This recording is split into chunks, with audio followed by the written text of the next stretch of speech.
Hello everyone. Welcome back to my series of lectures on formal languages and automata theory. In this lecture, I would like to discuss about deterministic finite automata. Now, let us look at the agenda of the lecture. Agenda of the lecture is going to be as follows.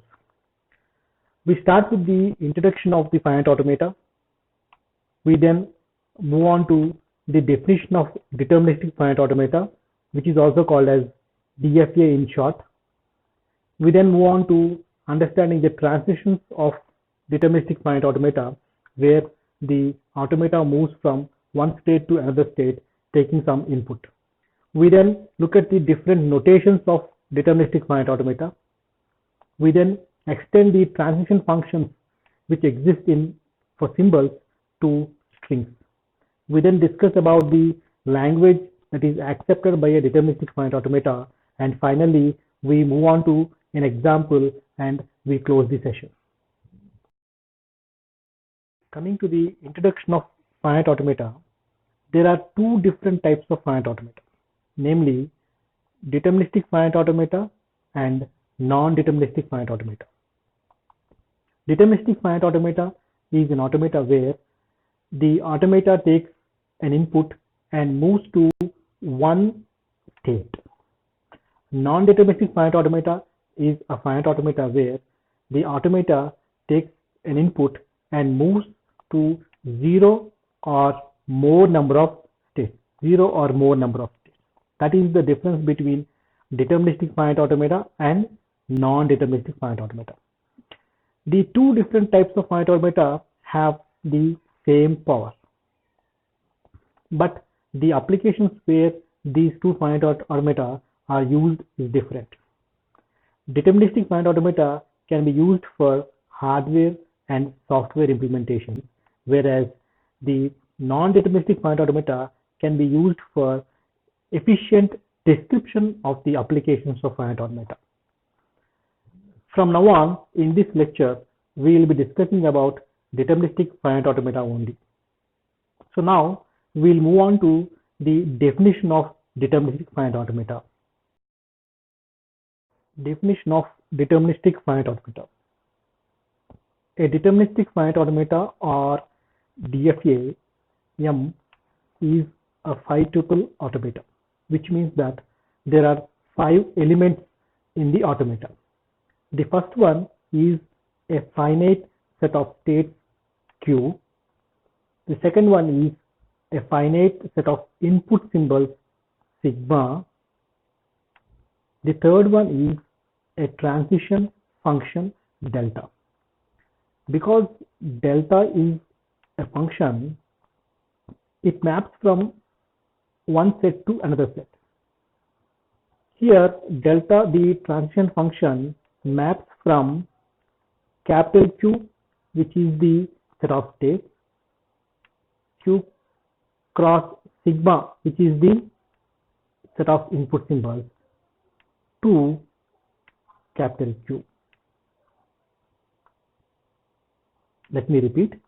The transition function delta maps from Q cross sigma to Q, which means that delta, the transition function, while in a state Q, takes an input symbol A, moves to another state, which is P.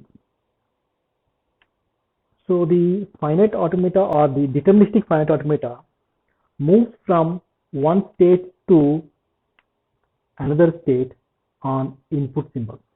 This is the way in which the transition function is defined. The fourth one is a start state, and the fifth one is a set of non-empty final or accepting states called as F. Therefore, finally, a deterministic finite automata M may be written as a 5-tuple. M is equal to capital Q comma sigma comma delta comma Q0 comma F. This is the definition of finite automata. Now we shall move on to seeing how the transitions exist in deterministic finite automata. Now let us look at examples of a few transitions. As discussed earlier, the automata, when in a state, the transition function takes an input symbol and moves to another state. The state to which the automata moves can also be the same state. That is what happens in this case. So in this case, the transition function moves Q0 to Q0 on the input symbol 1. In the next example, the transition function moves Q0 to Q2 on the input symbol 0. In the next case, the transition function moves Q2 to Q1 on input symbol 1. This is the way in which the different transition functions on different input symbols are defined. In this example, if you want to define the deterministic finite automata M can be defined as consisting of three states: Q0, Q1 and Q2. So here capital Q, which is the set of states, is going to be three states: Q0, Q1 and Q2. The second one, which is the input symbol sigma, is going to be 0, 1, because in all the cases the input symbol is going to be either 0 or 1. The third one is the transition function delta. And the fourth and the fifth, which are the start state and the set of final states, we assume the start state to be Q0 and the set of final states to be Q1. This is the way in which transitions happen in deterministic finite automata. There are two different simpler notations for deterministic finite automata. The first one is the transition diagram and the second one is the transition table. We shall look at transition diagram first and then we shall look at transition table. Transition diagram. This is the transition diagram for the example that we have seen while discussing about transitions. For this diagram, if you want to define the deterministic finite automata M, the definition of the deterministic finite automata is going to be as follows. We clearly observe that there are three states here: Q0, Q2 and Q1. So therefore the capital Q, which is the set of states, is going to be equal to Q0, Q2 and Q1. Next comes the input symbol sigma. The input symbol sigma is going to be 0 and 1. So therefore sigma is going to be 0, 1.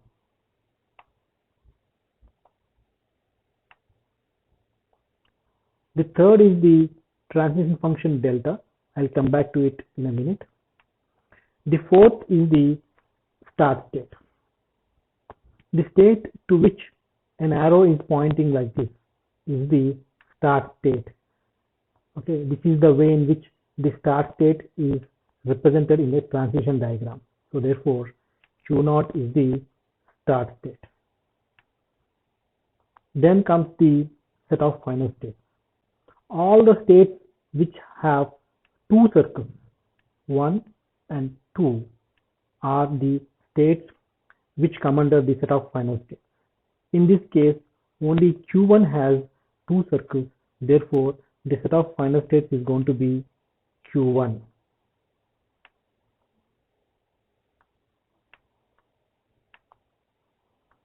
Now coming to the transition function delta, we very clearly observe that while in state Q0, the transition function takes 1 as input and goes back to Q0, which means that delta while in Q0 takes the input symbol 1 and moves to Q0. This is what we have seen in the example while discussing about transitions.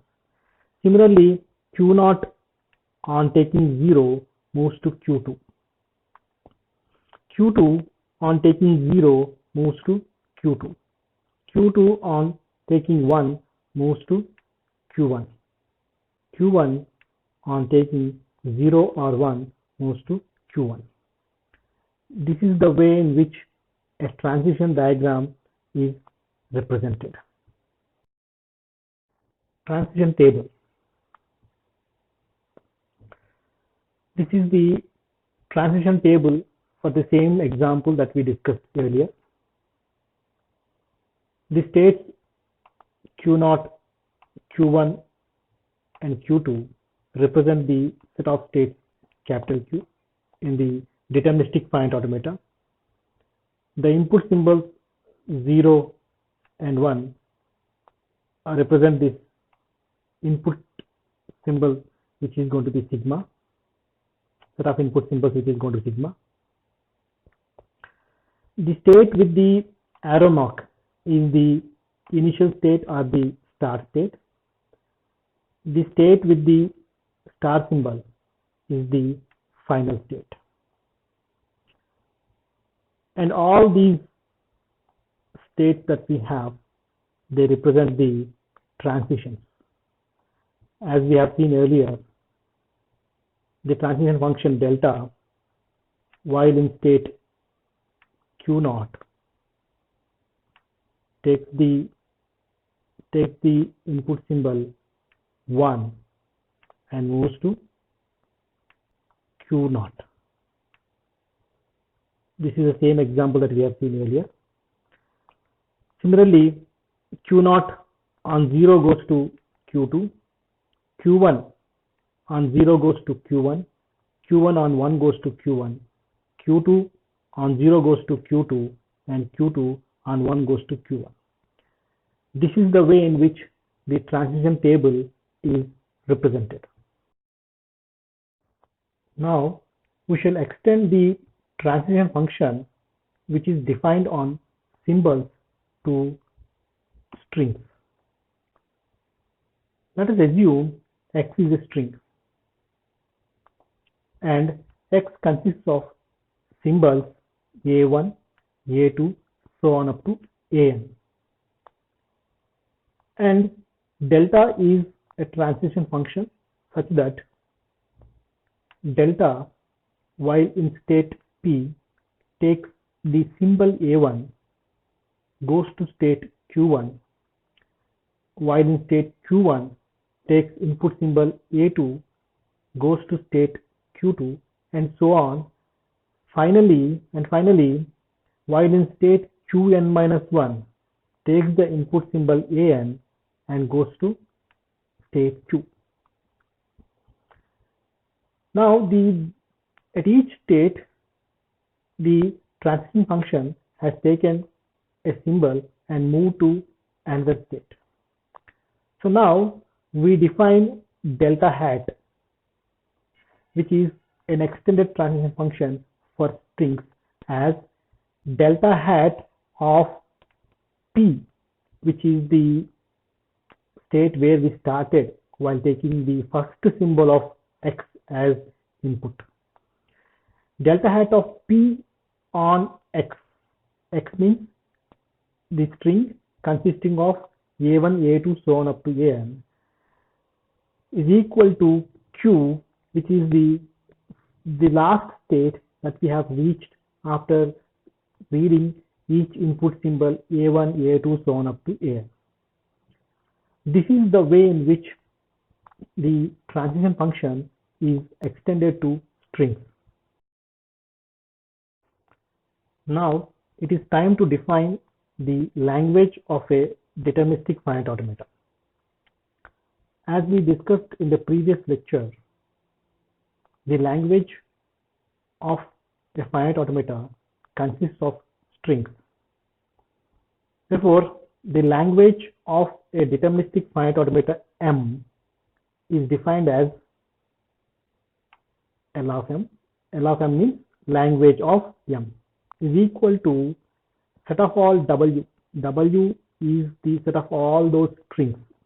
So W is a string. Set of all W such that delta hat of Q0 comma W is in S, which means that the language of the deterministic finite automata M consists of all those strings which start at the start state Q0, and when all the input symbols in the string,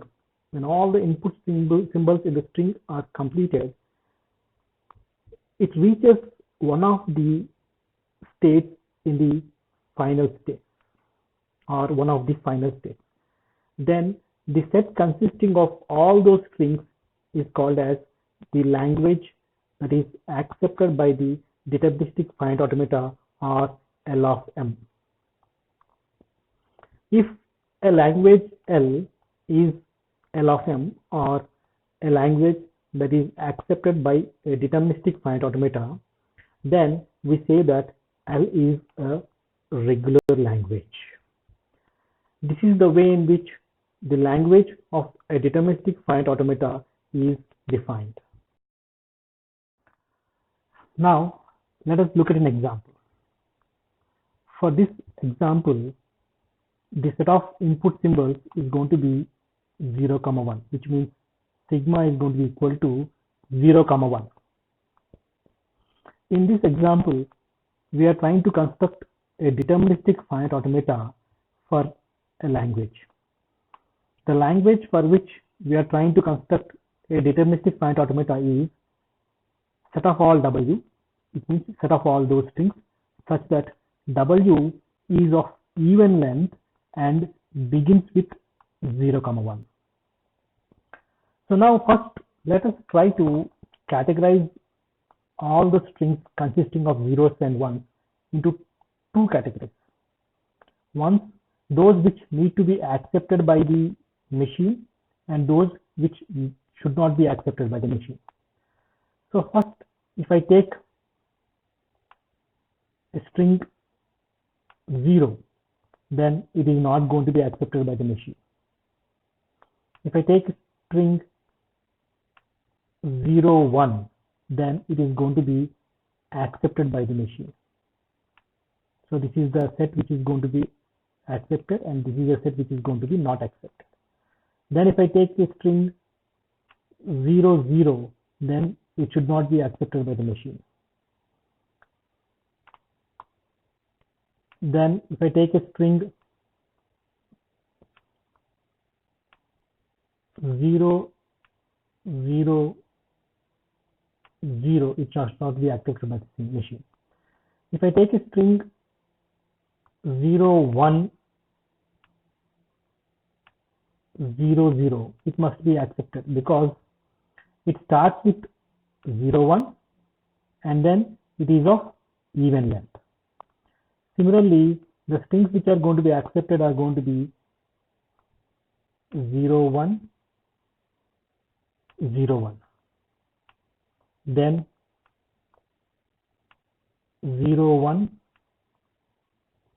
1, 0. Then 0, 1, 1, 1, and so on. So therefore, this is the set that is going to be accepted, and all those which do not belong to this set are going to be those strings which are not accepted by the machine. Now let us start the construction of the deterministic finite automata. So let us assume we have a start state which is going to be Q naught.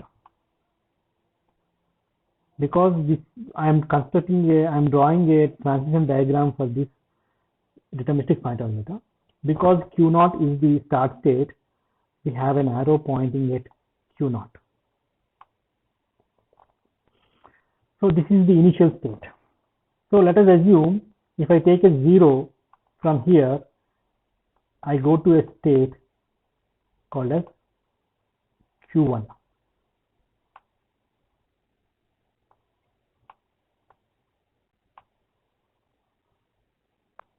From Q1, if I take an input symbol 1, then let us assume I go to a state Q2.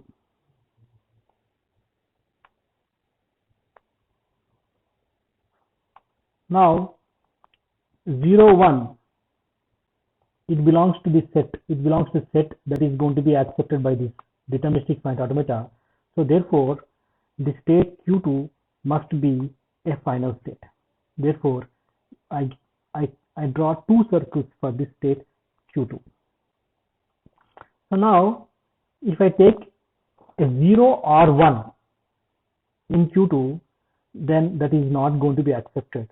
So therefore, on a 0 or a 1, I go to another state which is going to be Q3.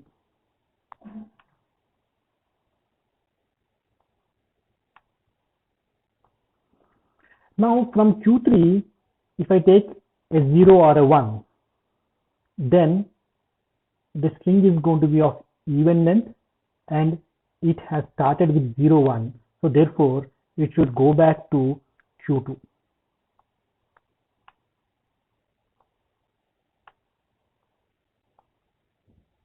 And all these strings which take a final 0, 1 and reach Q2 are accepted. Now while in initial state Q0, instead of taking a 0, if I take 1, then it goes to another state which is Q4.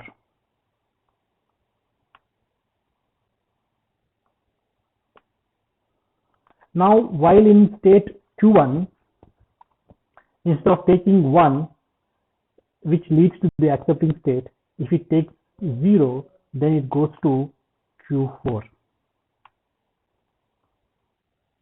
because that should not be accepted.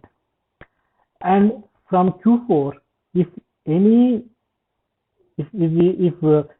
0 or 1 is taken from there, it should only end up in Q4 because those strings are not going to be accepted. This is a transition diagram of the deterministic finite automata, which is going to accept the language L, which consists of all those strings W, such that W is of even length and begins with 0, 1, begins with 0, 1, sorry. So now if I define this machine, the machine is going to be M, where capital Q is going to consist of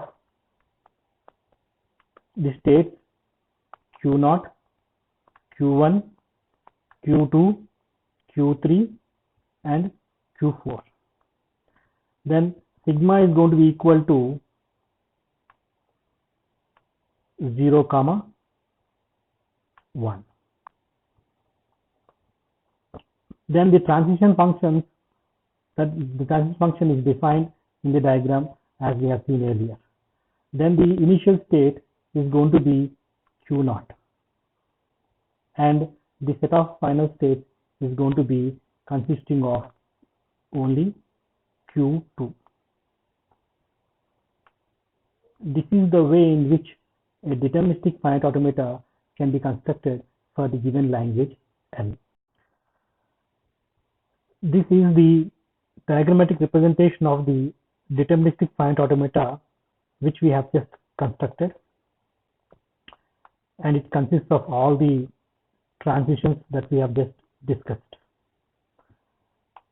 And the machine M finally consists of the set of states Q0, Q1, Q2, Q3, and Q4, which is going to be capital Q. And the input symbols are going to be 0, 1, which is going to be sigma.